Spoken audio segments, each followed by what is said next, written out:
गुस्सैल गंजा।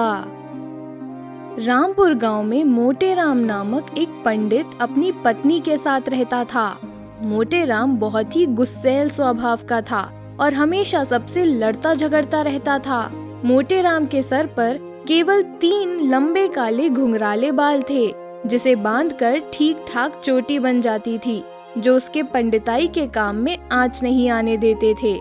मोटे राम अपने इन तीनों बालों से बेहद प्यार करता था और रोज नीम के तेल से उसकी घंटे भर मालिश करता। एक दिन, सुनो पंडिताइन, मेरा नीम का तेल कहाँ रखा है? दिख नहीं रहा है।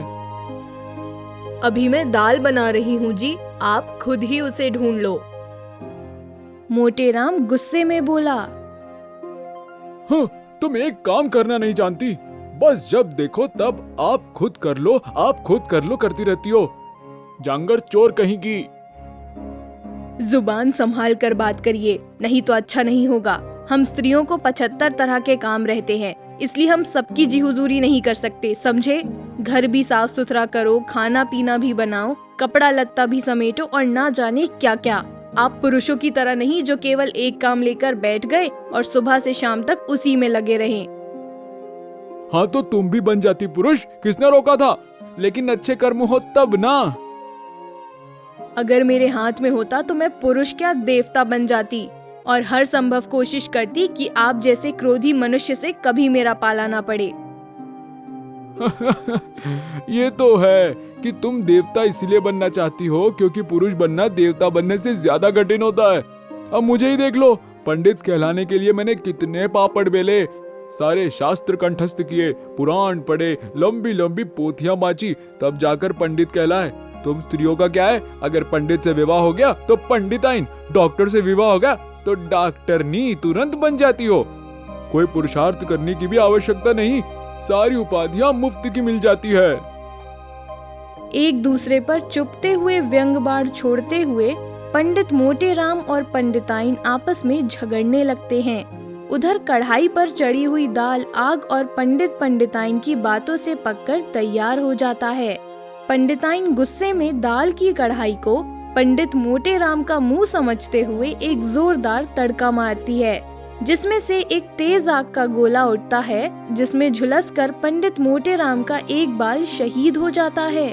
मोटे राम गुस्से से आग बबूला हो पंडिताइन से बोलता है। ये क्या किया करमजली, मेरे एक बाल को खा गई। पापिनी, डाकिनी, पिशाचिनी, तुझे कुत्ता काटे। ये सब तूने जानबूझ के किया है ना, मैं सब समझता हूँ। पंडिताइन समझ गई थी कि उससे महान अपराध हो गया है। वो अपना गुस्सा भूल घबराते हुए बोली, मुझे क्षमा कर दीजिए जी, मैंने जानबूझकर नहीं किया है, कान्हा की कसम। झूठ पर झूठ, झूठ पर झूठ, कब से देख रहा हूँ तुम झूठ पर झूठ बोले जा रही हो। इतना झूठ बोलते हुए तुम्हें शर्म नहीं आती? एक पंडित की पत्नी होकर भी जब देखो तब झूठ। मैं झूठ नहीं बोल रही हूँ जी, वो तो मैं थोड़ा गुस्से में थी, इसलिए दाल में तड़का थोड़ा जोर से लगा दिया। आपको अपनी 3 बालों की जितनी चिंता है उससे कहीं अधिक मुझे है, आपकी कसम। पंडित मोटे राम चिल्लाते हुए बोला। चुप, बिल्कुल चुप। क्या तुम मेरी झूठी कसम खाकर मुझे मारना चाहती हो? हे भगवान, ये तुमने मुझे कैसी पत्नी दे दी। कहाँ तो पत्नियां पति की लंबी आयु के लिए करवा चौथ का व्रत रखती है, और कहाँ ये मेरी पत्नी झूठी कसम खाकर मुझे अल्प आयु में ही मारना चाहती है। आप फिर गलत समझ रहे हैं जी। बस बहुत हो चुका, अब मुझे इस घर में एक पल भी नहीं रहना जहाँ मेरे प्यारे बालों को आग में झुलसा कर मार दिया जाता हो। चलो मोटा राम, संन्यास धारण करो। गलती तुम्हारी ही थी कि सबके विवाह के लिए शुभ मुहूर्त खोजते रहे, लेकिन अपना विवाह भद्रा में कर लिया, तभी तो ये कुलक्षणी गले पड़ गई। पंडित मोटे राम अपने एक काले लंबे और घुंघराले बाल की मृत्यु के शोक में मग्न जंगल की ओर बढ़ने लगा। तभी उसे घने बालों वाला एक साधु तपस्या करते हुए दिखा। ओम स्वर्गाय नमः, ओम स्वर्गाय नमः, ओम स्वर्गाय नमः। तभी ऊपर आसमान से एक दिव्य रोशनी साधु के मुख पर पड़ने लगती है। साधु ये देख बहुत खुश होता है और मन ही मन बोलता है, हे भगवान, आपका कोटि कोटि धन्यवाद। आखिरकार मेरी वर्षों की तपस्या पूर्ण हुई। स्वर्ग से स्वयं दिव्य रोशनी मुझे लेने आ गई है। अब मुझे स्वर्ग प्राप्त करने से कोई नहीं रोक सकता, कोई भी नहीं। साधु स्वर्ग की दिव्य रोशनी के साथ ऊपर स्वर्ग की यात्रा करने को हवा में उड़ने लगता है। तभी मोटे राम अपने टूटे हुए बालों को वापस लाने की तरकीब पूछने के लिए दौड़ते हुए उस साधु का पीछा करने लगता है। अरे साधु महाराज, आप कहाँ जा रहे हैं? मैं अपने टूटे हुए बाल कैसे वापस लाऊं? इसकी कोई तरकीब बताइए मुझे। साधु मोटे राम की बातों को अनसुना कर अपना स्वर्ग प्राप्ति का मंत्र पढ़ता रहता है। ओम स्वर्गाय नमः, ओम स्वर्गाय नमः, ओम स्वर्गाय नमः। तभी मोटे राम अपने जीवन की सबसे ऊंची छलांग मारकर साधु के पैरों को पकड़ लेता है और उसे धरती पर वापस खींच लेता है। साधु और मोटे राम दोनों धड़ाम से धरती पर गिर जाते हैं। साधु गुस्से से बोलता है, अरे मूर्ख, ये क्या किया तूने? क्यों मुझे जमीन पर खींच लिया? अच्छा भला मैं स्वर्ग की यात्रा पर जा रहा था। मोटे राम डरते कपकपाते हुए बोला, वो साधु महाराज, मेरी पत्नी ने मेरे बाल को तोड़ दिया था। उसी को वापस लाने के लिए मैंने आपको वापस धरती पर खींचा। मूर्ख पंडित, तुझे पता है स्वर्ग की यात्रा के लिए मैं कितने वर्षों से भारी तपस्या कर रहा था। तूने मेरी ये वर्षों की तपस्या एक पल में भंग कर दी। इसका दंड तो तुझे अवश्य मिलेगा। मैं तुझे श्राप देता हूँ कि तेरा एक और बाल टूट जाए और कभी वापस ना आए। मोटे राम साधु के पैरों पर गिरकर गिड़गिड़ाते हुए बोला, मुझे क्षमा कर दीजिए साधु महाराज, मुझसे बहुत बड़ी भूल हो गई। आप मुझे भले ही कोई और श्राप दे दो, लेकिन मेरे बाल टूटने का श्राप ना दे साधु महाराज। मेरे बाल मुझे मेरे बच्चों से भी अधिक प्रिय है साधु महाराज। चला जा मूर्ख पंडित, मुझे फिर से तपस्या करने दे, नहीं तो तुझे यहीं अपने तप से भस्म कर दूंगा। चला जा मेरी आंखों के सामने से। मोटे राम साधु के प्रचंड क्रोध को देख बहुत डर गया और तुरंत वहां से 9-2-11 हो गया और एक नदी किनारे बैठ अपने शहीद हो चुके दोनों बालों को कैसे वापस उगाया जाए इसी की तरकीब सोचने लगा। तभी 2 बच्चे आकर उसके पास शोर मचाने लगते हैं और उसे गंजा गंजा कहकर चिढ़ाने लगते हैं। गंजा गंजा गंजा। मोटा और गंजा, मोटा और गंजा। अरे देखो यशपाल, ये गंजा पंडित कितना भयानक दिख रहा है। दादी माँ कहानियों में जिस राक्षस के बारे में बात करती है, ये बिल्कुल वैसा ही दिख रहा है ना। सही कहा भैया, ये गंजा जब शांत बैठा हुआ इतना भयानक लग रहा है, तो जब ये गुस्सा करेगा तो ना जाने कितना भयानक लगेगा। पंडित मोटे राम ये सब सुन गुस्से से आग बबूला हो जाता है और उन दोनों बच्चों को खूब पीटने लगता है। हमें क्यों पीट रहे हो पंडित जी? मैं तुम दोनों को राक्षस दिखता हूँ, गंजा दिखता हूँ? तुम अंधों को मेरे सिर पर ये एक बाल नहीं दिखता? तुम्हें इतना भी नहीं पता कि जब तक किसी के सर पर एक भी बाल है वो गंजा नहीं कहलाता? खैर कोई बात नहीं, मैं अभी तुम दोनों को समझाता हूँ। राजकुमार और यशपाल रोते बिलखते दर्द से करहाते हुए पंडित मोटे राम से बोलते हैं, हमें माफ कर दीजिए पंडित जी, हम तो बस मजाक कर रहे थे। और वो मजाक भी हम आपके साथ नहीं कर रहे थे पंडित जी, वो तो हमारे महल में गंजा सिपाही रहता है भैया, उसी के बारे में बात कर रहे थे। क्यों भैया, मैंने ठीक कहा ना? हाँ यशपाल तो ठीक कह रहा है पंडित जी, हमारा एक सिपाही बिल्कुल आप ही की तरह दिखता है और वो भी गंजा है। मुझे आपको देखकर उसी की याद आ गई, इसलिए उसकी चर्चा करने लगा। आपके सिर पर तो एक लंबा घुंघराला बाल सही सलामत है, इसलिए आप गंजा कहलाने योग्य बिल्कुल नहीं है। पंडित मोटे राम उन दोनों को डांटते हुए बोला, अच्छा, मैं तुम लोगों को मूर्ख दिखता हूँ जो मेरे सामने लल्लू चप्पो की बातें कर रहे हो? मैं सब समझता हूँ लाला कि तुम्हारी इस झूठी कहानी का गंजा सिपाही कोई और नहीं बल्कि मैं ही हूँ।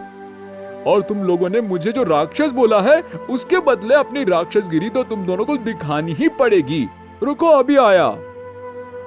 पंडित मोटेराम उन दोनों बच्चों को एक पेड़ से बांध देता है और नाई की दुकान से एक धार उस्तरा लाकर राजकुमार को दिखाते हुए बोला, ये देखिए लाला साहब, आपकी दादी की कहानियों का राक्षस आपके लिए भेंट लाया है।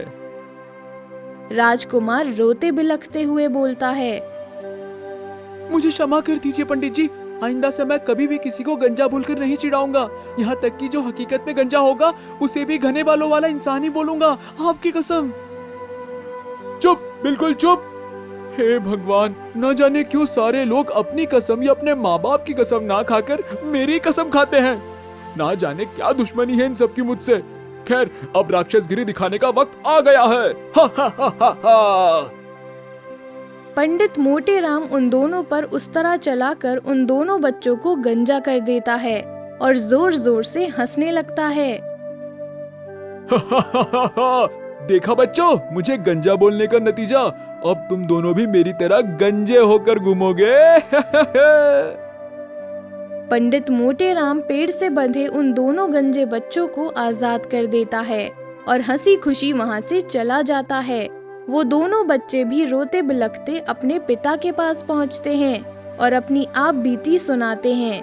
वो दोनों कोई और नहीं बल्कि राजा के बेटे होते हैं। राजा ये सुनते ही गुस्से से आग बबूला हो जाता है और पंडित मोटेराम को अपने सामने लाने का हुक्म देता है। सिपाही जंगल से मोटेराम को बरामद कर राजा के सामने ला पटकते हैं।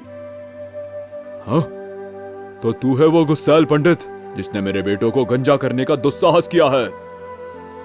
अपने सामने गुस्सैल राजा को देख पंडित मोटेराम की सिट्टी पिट्टी गुम हो जाती है। वो बोलता है,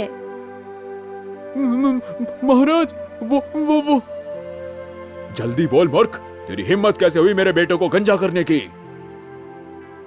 मुझे क्षमा कर दीजिए महाराज, मुझे नहीं पता था कि ये दोनों आपके बेटे हैं। नहीं तो मैं सपने में भी ऐसा दुष्कर्म नहीं करता।